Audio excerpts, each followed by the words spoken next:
Good evening and welcome to the 2021 Duguid Memorial Lecture. We're grateful to have everyone here tonight, particularly given that last year the event had to be postponed. My name's Amy Cleland and I'm the Program Director for Social Science Human Services here at UniSA Justice and Society. And it's my pleasure to be your MC for this evening. We respectfully acknowledge the Kaurna people and our elders, past and present, who are the traditional owners of the land that we meet on today. Please note that throughout tonight's event, the term Aboriginal refers to both Aboriginal and Torres Strait Islander peoples collectively. I would like to acknowledge Professor Marnie Hughes-Warrington, Deputy Vice-Chancellor, Research and Enterprise at University of South Australia, our guest speaker, Professor Lester-Irabinna Rigney AM, Associate Professor Simone Tour, Pro-Vice-Chancellor Indigenous at Flinders University. Not sure if I've seen April tonight. I will acknowledge April Laurie, Commissioner for Aboriginal Children and Young People, Duguid family member, Jane Duguid, and University of South Australia Elders in Residence, Auntie Lynette Crocker and Uncle Frank Wanganeen. I'll quickly go through a few housekeeping issues for tonight. If all mobile phones could please be turned off or switched to silent mode. In the unlikely event of an emergency evacuation, note where your nearest exit is and follow the instructions of staff who will guide you to the evacuation assembly point outside. We will continue to adhere to current COVID restrictions, so please check in by scanning the event QR codes, which are located at the entrance here and also at the Kerry Packer Civic Gallery, where we'll head afterwards. So if you haven't already done so, please do that after the lecture. We ask that you keep your masks on for the duration of the lecture. Masks can be removed once we move to the Kerry Packer Civic Gallery for refreshments. Where possible, please maintain social distancing of 1.5 metres, and of course, if you have any questions, please feel free to ask any of us. I would now like to invite Auntie Lynette Crocker to welcome us to country.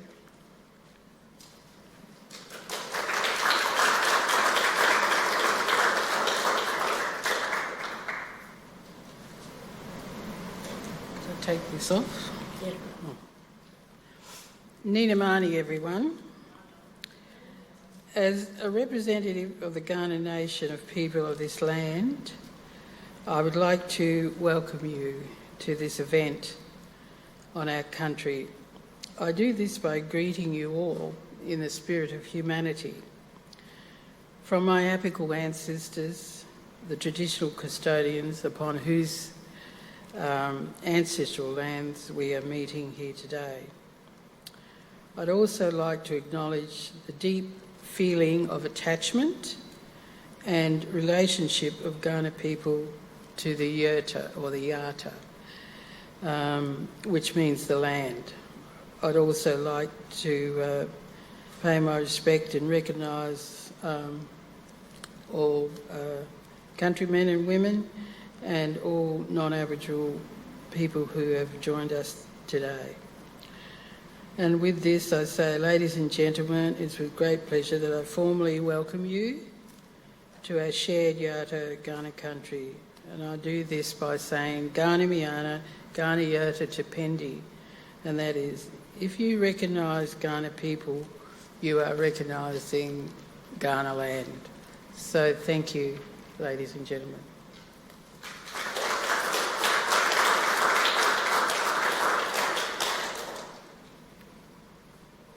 Thank you, Auntie Lynette. I now invite Professor Marnie Hughes-Warrington, Deputy Vice-Chancellor, Research and Enterprise, to say a few words.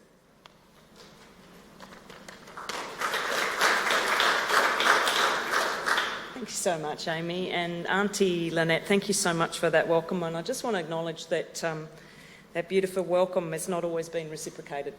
And if we were to just acknowledge and welcome in the way in which you've done so generously, what a remarkable place Australia would be if we did that. So thank you for your generosity. My name is Marnie Hughes-Warrington. I was raised on the country of the Palawa people in Tasmania, and as a child I was taught that there were no Aboriginal people in my place. Tonight is all about children and the impact on children of what they are taught and what they are not taught, and when they're included and when they're not. I made it my goal when I learned that there were Aboriginal people in Tasmania, and of course there still are, and I recognise that their special relationship with Tasmania is ongoing, that we can all make a difference if we stand up. And this is what tonight is all about and represents, is standing up and speaking out and making sure that this remarkable history and future of Australia is acknowledged in our own country and not just internationally.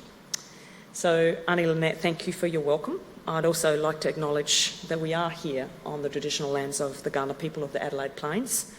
When I moved here, I noted that my name, Marnie, is a beautiful name in Ghana, and Uncle Lewis said, yeah, the country was calling you. I thought that was a very generous gift for Uncle to say that.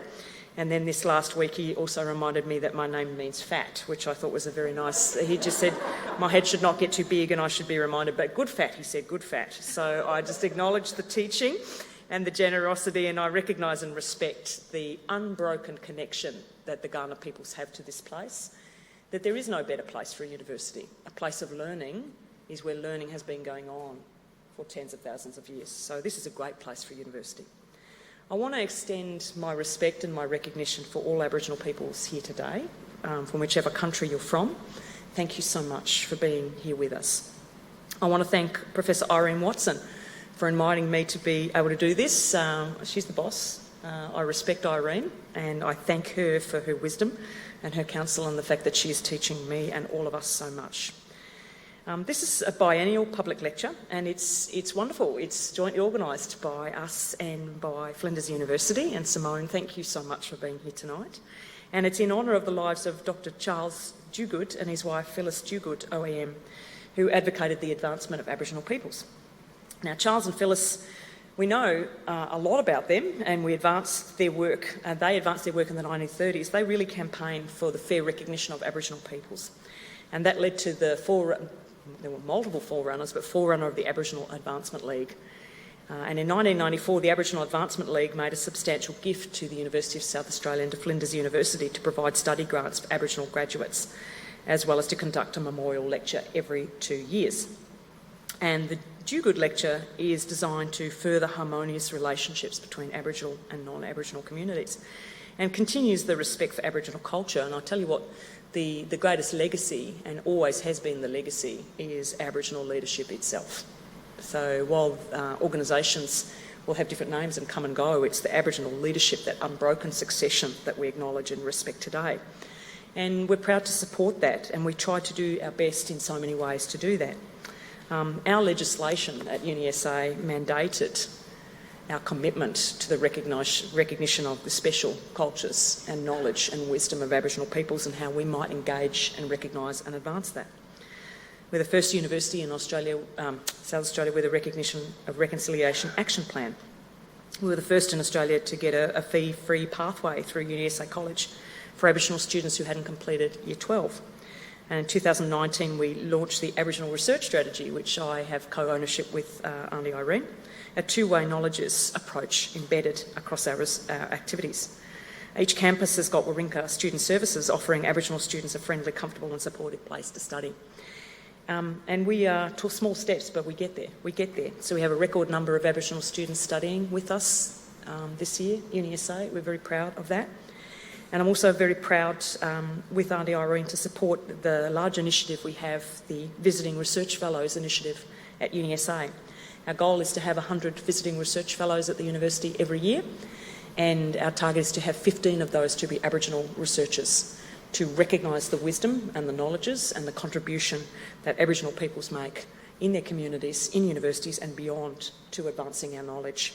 I'm very pleased that we've welcomed already John Mundine and Tyson Younker-Porter as visiting research fellows, and I was very excited to be on a Zoom this morning to Carly Noon, the astronomer, welcoming her. She'll have a visiting research fellowship in space at the university. So she's leading our efforts to change the way we think about the space industry, and I'm very, very proud of that. So we do what we can, but we cannot do what we do without guidance and leadership and support, but we have to learn ourselves.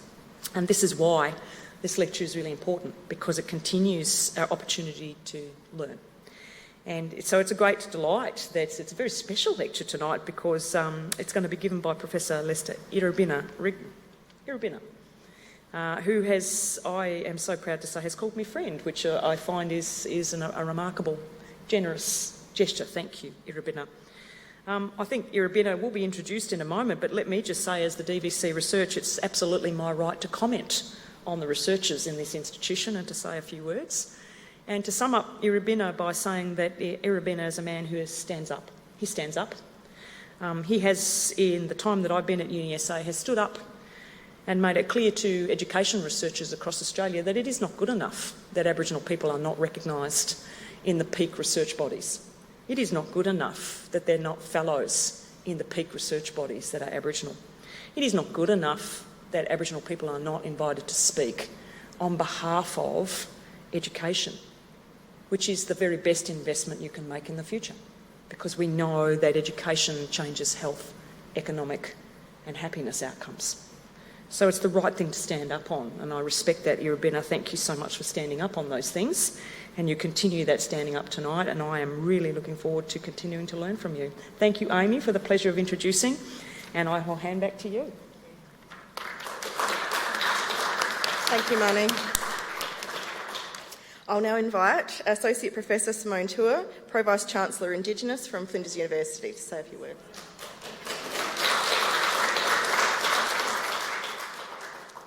Thank you, Amy. I'd also like to deeply thank Aunty Lynette for her welcome to country.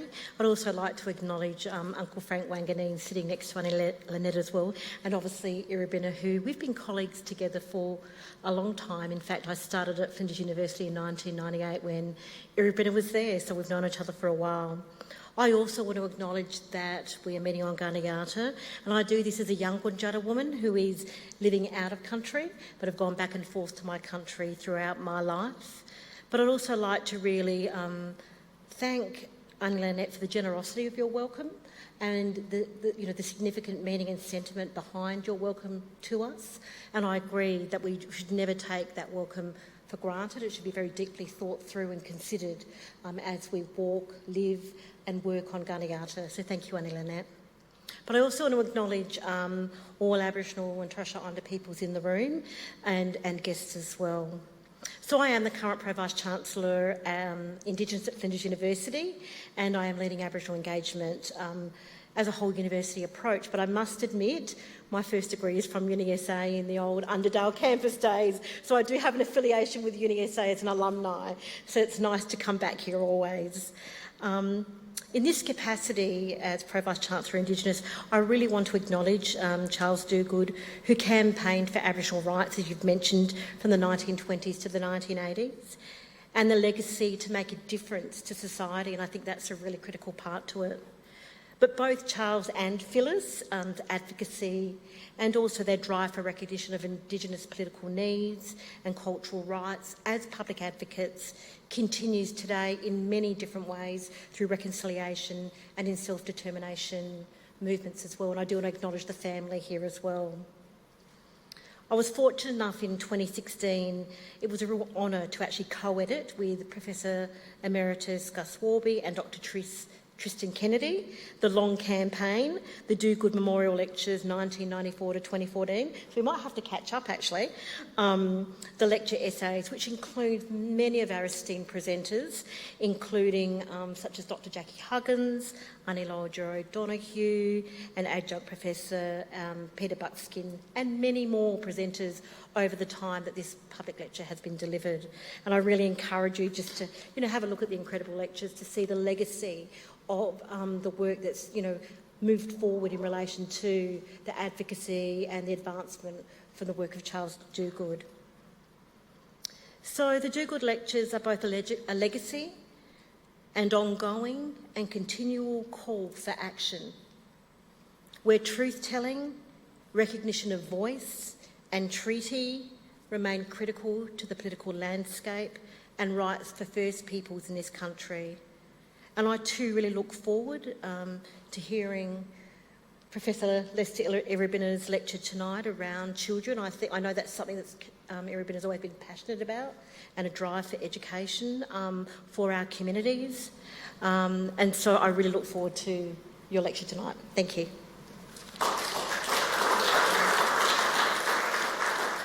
Thank you, Simone. It is now my great pleasure to introduce Professor Lester-Irabinna Rigney to give the 2021 Duguid Memorial Lecture. Professor Rigney is one of Australia's most awarded and internationally respected Aboriginal educationalists and is a citizen of the Narungga, Kaurna and Ngarrindjeri sovereign nation peoples of South Australia. He is currently Professor of Education in the Pedagogies for Justice group, in the Centre for Research in Educational and Social Inclusion in Education Futures, UniSA. He is also a member of the Scientific Committee, Foundation Reggio Children Centro Loris Malaguzzi, Italy, and was Distinguished Fellow at King's College, London, Menzies Australia Institute. He is a recognised expert on Aboriginal and minority education of the Pacific. His research focuses on Aboriginal children's rights and education, Indigenist Epistemologies, teachers' work, Aboriginal education, Indigenous Intellectual Sovereignty, treaty and school reform. He has been involved in national research and Australian Research Council funded projects on teachers' learning, Indigenist Epistemologies, which we all reference, and School, Aboriginal Higher Education, and towards an Australian culturally responsive pedagogy. Tonight, Professor Rigney will be discussing, has the Australian dream been achieved at the expense of the Aboriginal child? Please join me in welcoming Professor Rigney.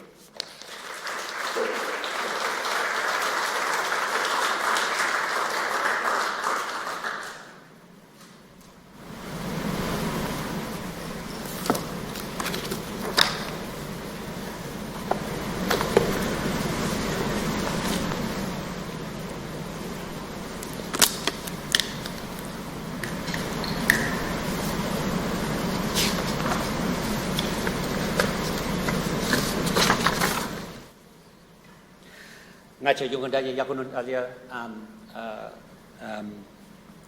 Nanki Bulka Lynette, thank you very much. Ngachalia Kaunu, Marnita Wiri, Nankana Miuna Namarni, Marnina Budni Ganayarta, Nainar Lester Gudnawiche, Lester-Irabinna Rigney, Yama, University of South Australia. Pedagogies for Justice, Education Futures, Centre for Research and Inclusion. What is the Australian dream? Whose dream is it, and in whose interests does it serve? The Uluru Statement is calling for multiple truths about this country, is talking to multiple dreams, is talking in multiple languages. The single Australian dream and identity narrative of growth, hard work, mateship, egalitarianism, humanitarian values can be traced in part back to writers like Henry Lawson and Banjo Patterson.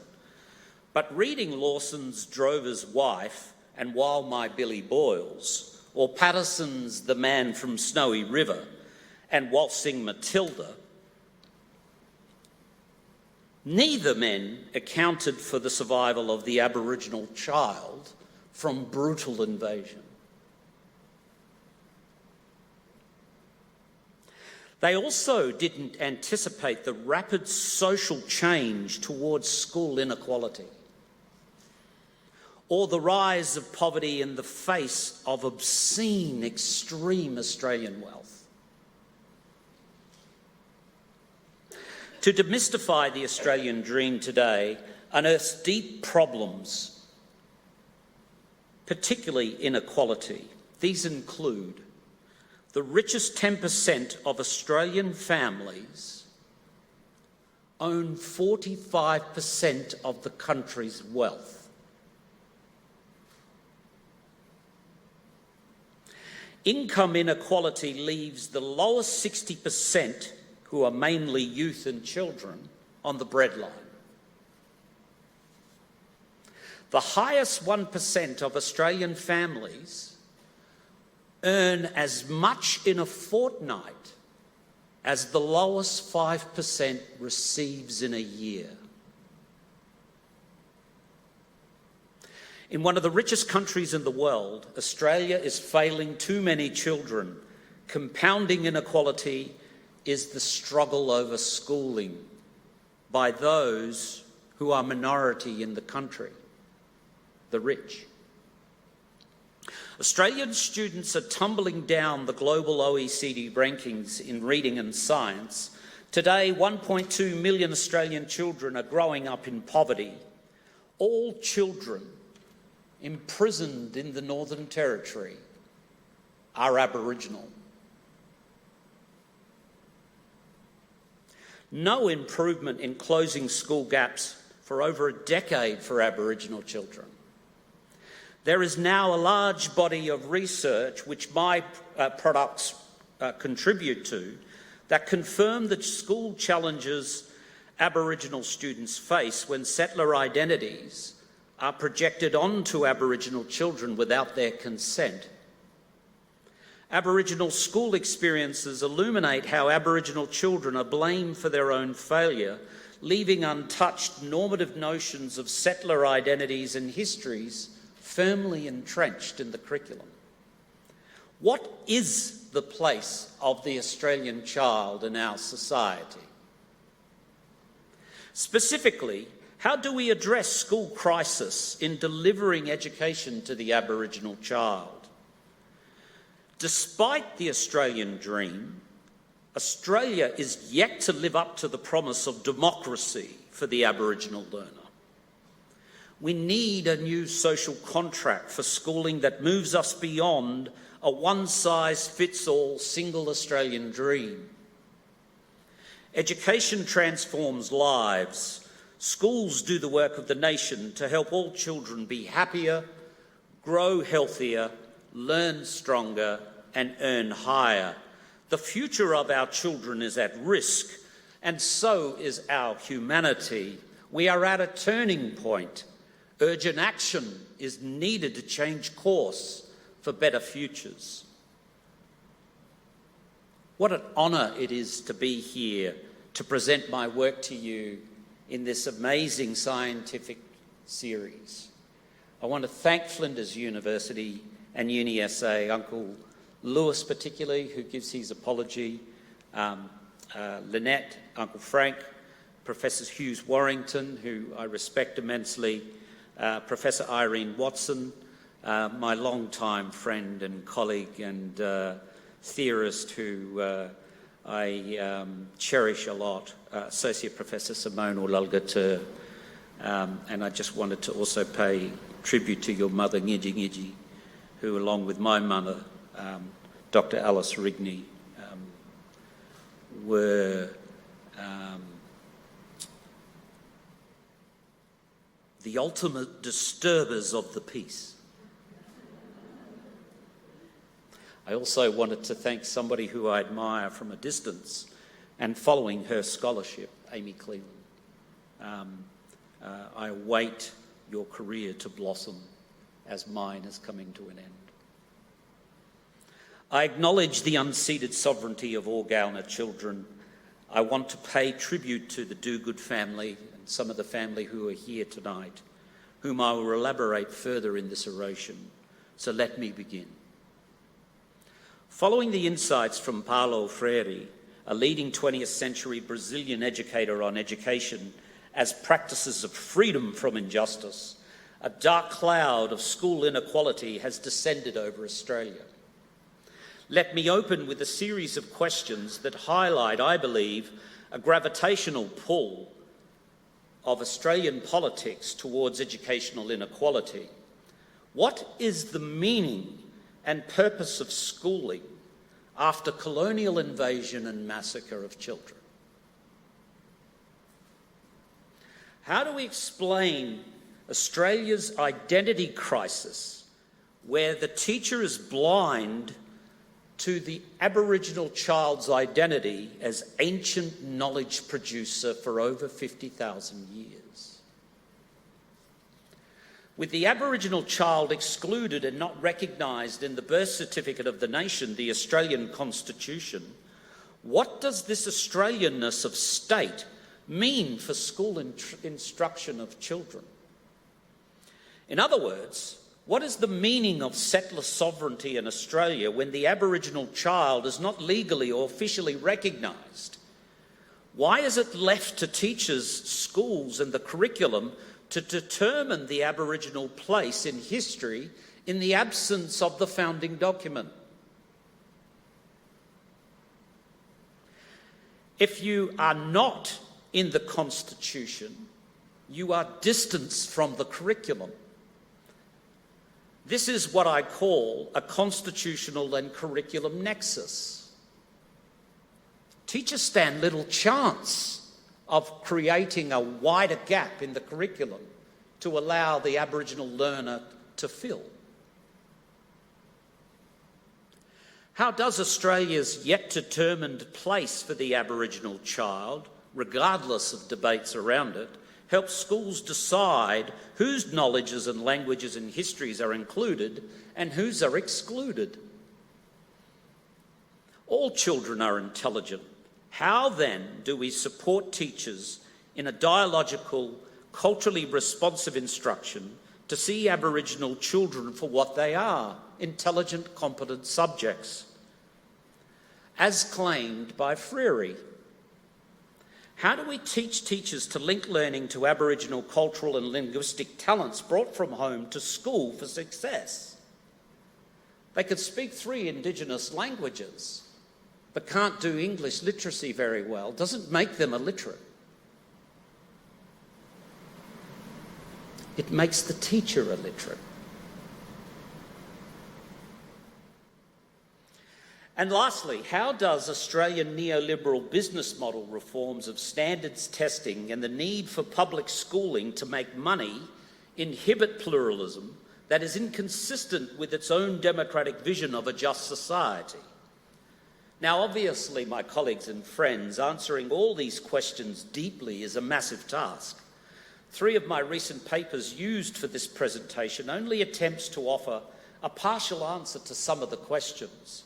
For instance, these papers include Education After Australian Massacre, Palgrave Macmillan, Aboriginal Child as Knowledge Producer, Routledge Press, US, and Engaging Australian Early Childhood Teachers to Connect Learning to the Life Worlds of Aboriginal Children, Routledge Press, United Kingdom. In a more modest approach tonight, I want to do 3 things briefly. First, I want to talk to what we know about the image of the Aboriginal learner as deficit and its widespread use in schools, and why shifting to seeing the Aboriginal child as knowledge producer matters to their academic success. Secondly, I want to briefly talk about the consequences of the rise of nationalism and neoliberalised standardised school reform. I want to examine these new forms of colonial inequalities resistant to cultural pluralism in what some education scholars are calling undercutting of public faith in defining institutions of democracy. And thirdly, I want to talk about what we might do about it, not only to assist teachers to respond better to Aboriginal disparities, but by pivoting towards a culturally and linguistic responsive instruction. So first, what have we learnt about deficit thinking towards the Aboriginal child in the Australian schools? It was in 2017, the academic journal Issues in Educational Research, that a paper appeared by a young Indigenous education researcher whose research I respect greatly, Lisa Buxton. And she was from Notre Dame University, Australia. Her paper titled Ditching Deficit Thinking, Changing to a Culture of High Expectations, reported findings that deficit thinking of the Aboriginal child was persistent and widespread in schools, that poor literacies and attendance metrics confirms its impact in school inequality, and that it had a long and deep colonial legacy in education policy, and that primary school teachers, including experienced ones, more than 10 years,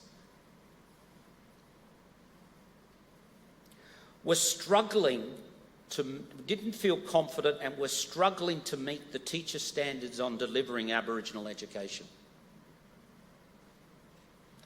This research confirms findings by other notable researchers, including Griffith and Trudgett, Bodekin, Andrews and Carlson, Chris Sara's work, Mockler and Lowe. So what does deficit thinking of the Aboriginal learner look like? It's when Aboriginal children are framed as the problem to be fixed. That Aboriginal children are silenced when their cultural and linguistic talents are unlinked to learning and fall to the classroom floor. That blaming the child for failure deflects away from teachers' attitude, curriculum bias, social inequalities like poverty. And the lack of success seen as an Aboriginal cultural trait that produces teachers' lower expectations. So the deficit view of that Aboriginal languages and cultures are less than dominant English is an age-old debate. Many people make the point that English is the literacy language of the economy and that it should be the only medium of instruction, and that Aboriginal languages, literacies and cultures have a negative consequence for the Aboriginal child's learning English. The argument for settler grammar and English-only numeracy testing is winning the debate in Australia. On the other side, others argue, and some of you in this room, and rightly so, argue that students who have a strong first language literacy skills are able to acquire the second language more easily due to language transfer. We come to know ourselves through understanding others through our first language. Imagine if we could conduct an experiment. Imagine if overnight we could support teachers' practices away from deficit approaches to place the prior experiences of Aboriginal children and their cultural and linguistic intelligence at the centre of teaching and learning. Imagine if we viewed Aboriginal children as intelligent and capable, and that we see them as already being ancient knowledge producers for more than 40,000 years for their families and their community. If you have knowledge of, and that you can read, and you carry the stories of your family, you can thank the child before you. You inherited your knowledge from an adult child, from a child who was 5 years old, growing up, can comprehend. That's how this works.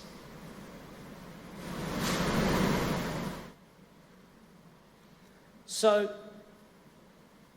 what would happen if we could increase the teacher's confidence with students of difference?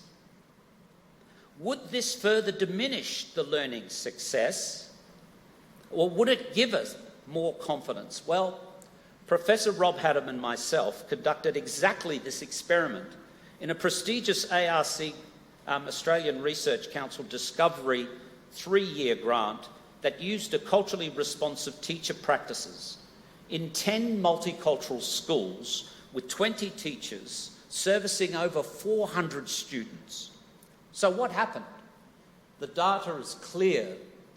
Teachers' confidence increased in teaching Aboriginal children and the Aboriginal content in the curriculum. Greater student engagement and belonging was found. A shift to hard fun and high intellectual challenge at the level and pace of the learner was found in the teaching practices. In other words, a reduction in lower expectations of the Aboriginal child as deficit, and a shift away from seeing the Aboriginal learner as weak and needy. Images of the child, we found, shifted towards seeing the Aboriginal child as competent knowledge producer for both not only the school, but to solve the challenges in the local community. So the schools produce knowledge in a knowledge-producing school for the community. They were the solvers. If you wanted to find out if that river that was running in downtown Ernabella was polluted, you go to the local Ernabella school because they've studied that river for 10 years. Knowledge-producing children, knowledge-producing schools, competent, intelligent children. We were able to observe how culturally responsive pedagogies, which is a fancy word for saying teacher practices, we were able to observe how culturally responsive pedagogies, teacher practices, has the potential to provide educators with capacities and confidence to design effective learning events that see the Aboriginal child as a competent knowledge producer. This experiment helped us answer an intractable debate for decades. This experiment showed us that this debate can be solved once and for all. Can a predominantly non-Indigenous teaching workforce shift from deficit teaching, and that the Aboriginal child's cultural and linguistic repertoire is linked to, when it's linked to the curriculum, and does it improve learning? This research project enabled us to show how these teacher practices became driven by children's strengths rather than their perceived deficits. And just as Freire's work taught us the valuable lesson in what he calls the banking concept of education, where teachers must shift from seeing students as empty vessels with zero knowledge, and the teacher's task is to only fill these vessels with settler-only knowledge. It taught us when teachers and students were co-constructors of knowledge, more learning took place. And while attendance and student outcomes were gradual and positive, but not evenly spread, an increase in disposition was clear. Other findings showed that when teachers researched their own practice through nuanced pedagogical documentation, they became more culturally confident. The take-home messages connecting curriculum strongly to the children's life worlds works.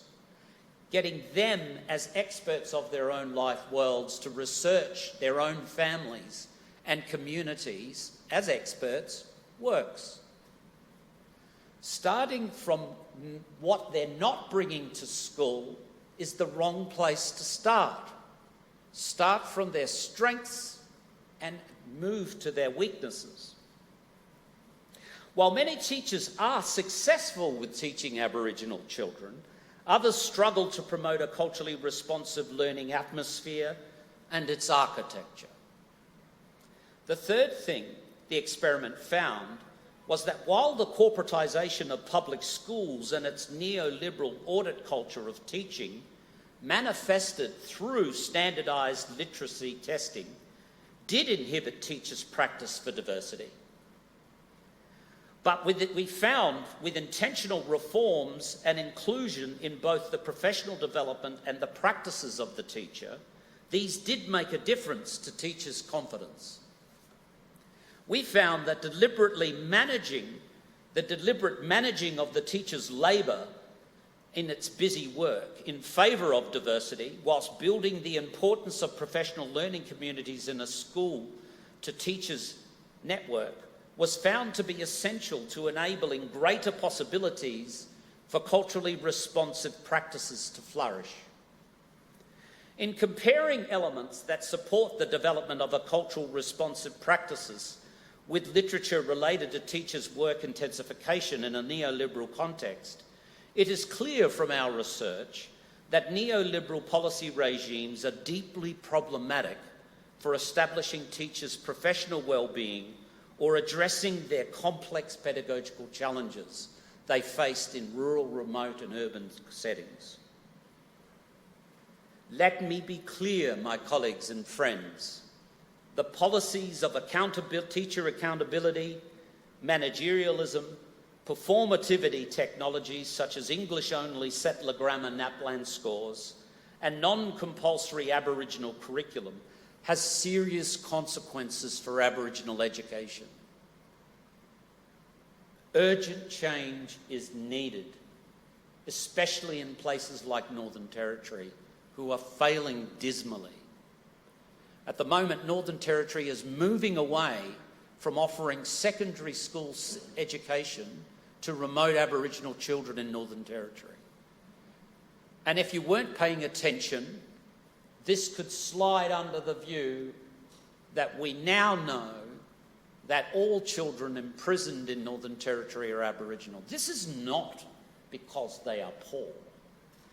This is not because they were born this way, but it's because of the educational structures that don't see their talents. So finally,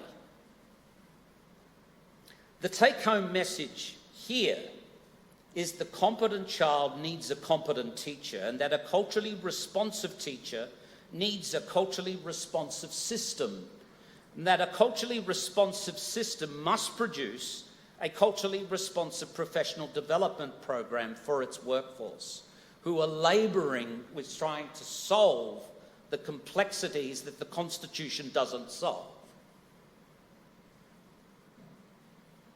One that values and takes seriously the teacher's pedagogical challenges in the classroom and the school, and that the neoliberal school is going to have to come to terms with these notions if ending the crisis of Aboriginal outcomes is the new Australian dream. We must remember that schools count in a democracy. So finally, what should we be doing about this to overcome the crisis in school and teacher delivery of Aboriginal education?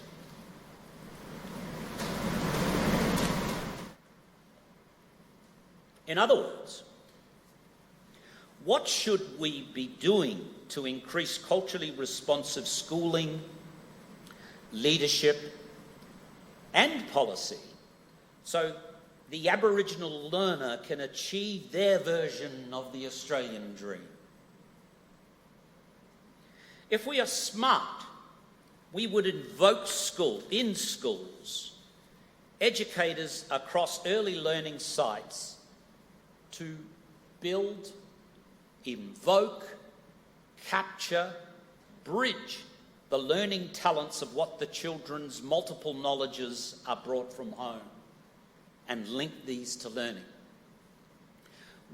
If we were smart, we need to invoke 5 provocations for teachers to consider as they engage in culturally responsive pedagogies as found as outcomes in our larger 3-year longitudinal data set. The teacher, to be culturally responsive, what does our pedagogies have to do? They need to provide high intellectual challenge and hard fun. They need to strongly connect children to the curriculum and pedagogy, and teachers' practice need to strongly connect to children's life worlds. They need to ensure that all children feel positive about their own cultural identity and that they belong. Schools and teachers need to construct opportunities for children to share learning in meaningful ways with their community. One of the mistakes I made as a teacher was thinking that the child producing the knowledge was just for me as the teacher. In actual fact, that knowledge was also meant for the community. And it was upon me as the teacher, and it only dawned halfway through my teaching career, that I had to allow the students to share this with their families and friends and community, to show what solutions they came up and give them voice in a democracy. The teacher needs to model and inspire an activist orientation and a critical understanding of the world to change the inequality that the child and its community are currently facing. The impact of these will cast a long shadow of teacher instructional improvement.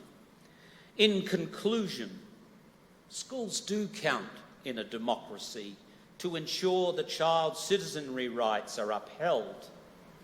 If they don't get taught their citizenry rights as democratic rights, which they're entitled to, in school, where do they get it?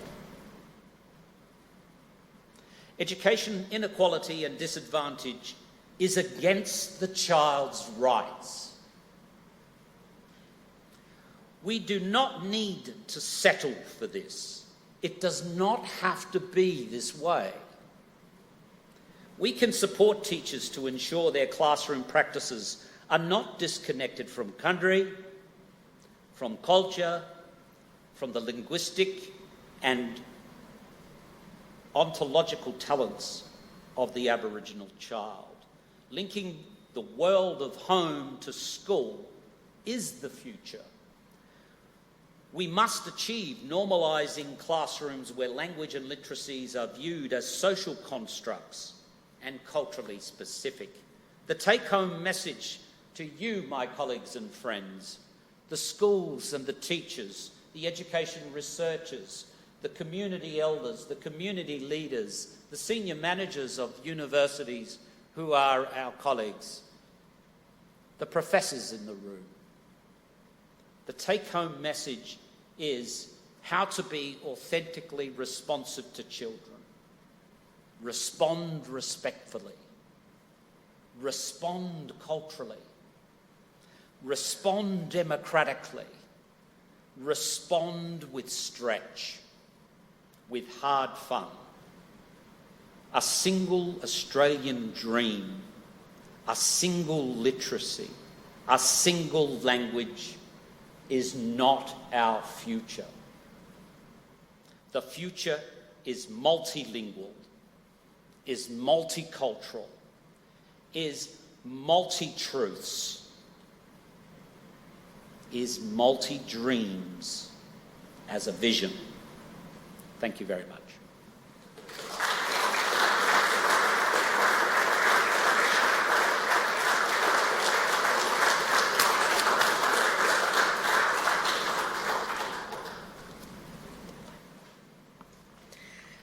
Thank you so much, Professor Rigney. I always take away so much from your words. We now have a bit of time for questions, if anyone has any. We've got probably time for about 3 questions. A mic will come around if anyone wants to put their hand up. Oh, yes, up there.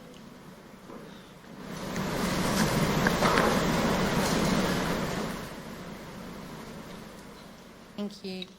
Thank you, Professor Rigney. I just picked up on the words, like there's so much I could pick up on, but particularly I wondered if you could talk a little bit more about this idea of hard fun and what you meant by that and how you see it operating. Just before setting up the Ernabella mission, Charles Duguid went to, in his book, and I just want to bring him into the room to answer the question.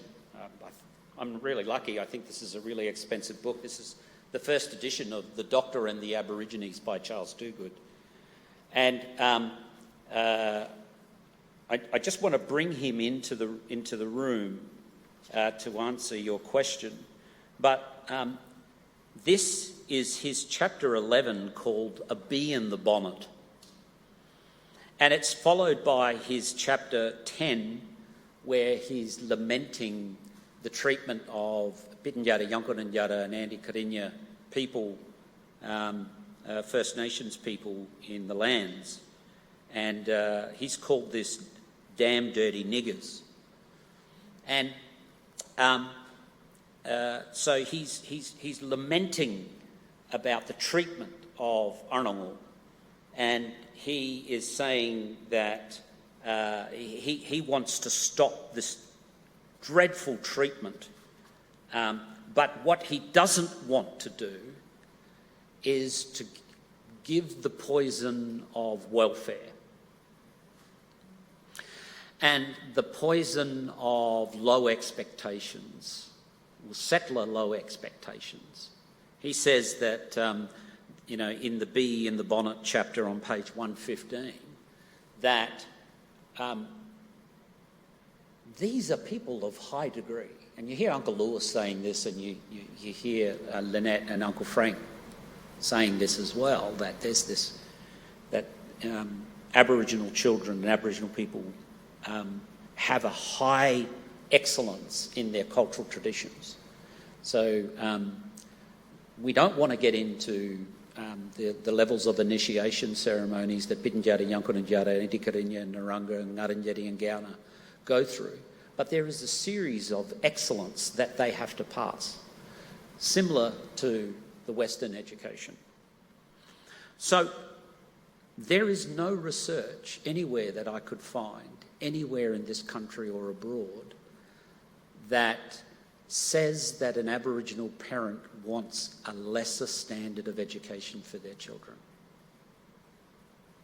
So doing easy things because we have deficit views of Aboriginal children and not pushing them is welfare. And hard fun, if you're not doing hard fun, you're just doing crap to the kids, basically.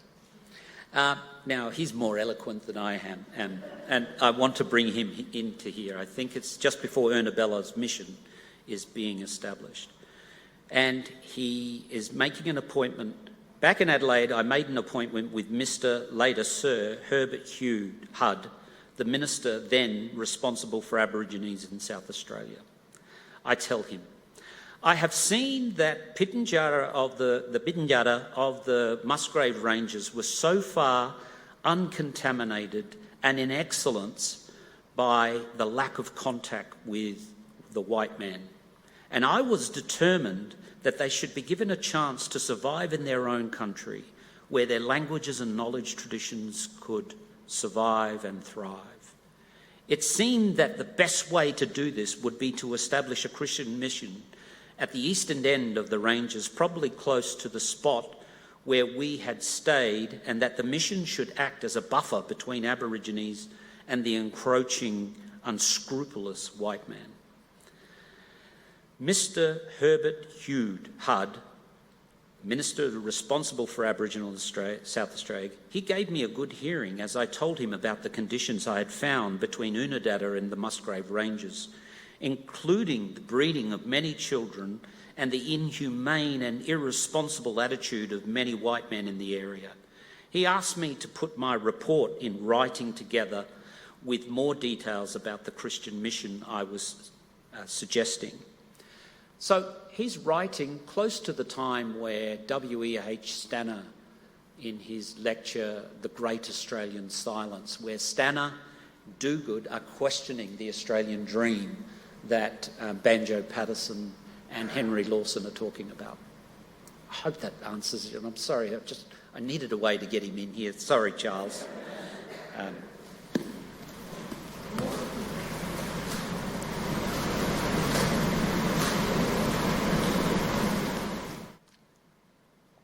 Lester, you're asking a lot from teachers. How does that process happen? Because it sounds to me like it would be quite difficult. Sorry, Mick, could you say that again? You're asking a lot from the teachers, how they're doing the teaching, and a complete change. So how does that change happen? It's really... thanks, Mick. I always value your friendship, and I'm so glad you're here.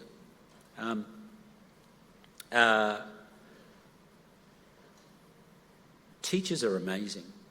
and so are kids. When we gave in our research project these 5 central ideas to the teachers, they blew us out of the water. They came back with some data that we didn't anticipate. We don't have time to go into it, but they, in a single 1-year collection of data, disproved the whole theory of cultural competency. That cultural competency simply doesn't work. It's a flawed model.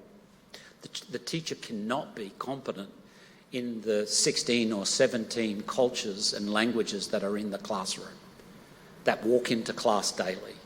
The Muslim kid, the Aboriginal kid, the Hindu kid, the Indian kid, the Pakistani kid. Teachers can simply not be culturally competent. And so when you say to them, well, why don't you just construct a learning environment that allows the child to bring their talents and culture to the learning environment? So let them parade their expertise to you. And once we did that, once we showed teachers how to do that, it was a light bulb moment for us as researchers. So we're still cleaning the data, and we're about to publish around cultural competency and its failed project. We're thinking that the department's mandated cultural competency training might need a rethink.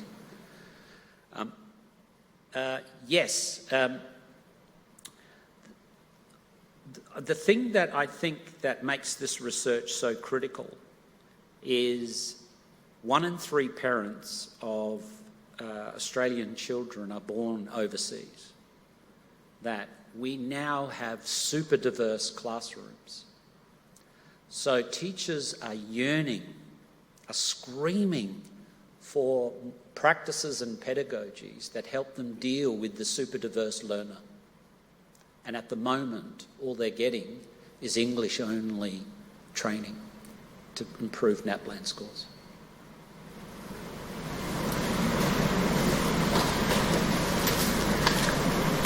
Thank you. Stay right there. We've now ran out of time for some more questions, but I will ask you to remain here as we would like to present you with the Duguid commemorative plaque and pin. If I could also ask Simone Tour and Marnie, could you please come up to join us to present this?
We might leave them for more photos, but that does bring us to the end of the formalities. I thank you all for attending the 2021 Duguid Memorial Lecture. I would like to invite you all to join us in the Kerry Packer Civic Gallery for refreshments. You can make your way through the middle door on my left directly in a minute. Also a reminder to maintain social distancing where you can. So thank you.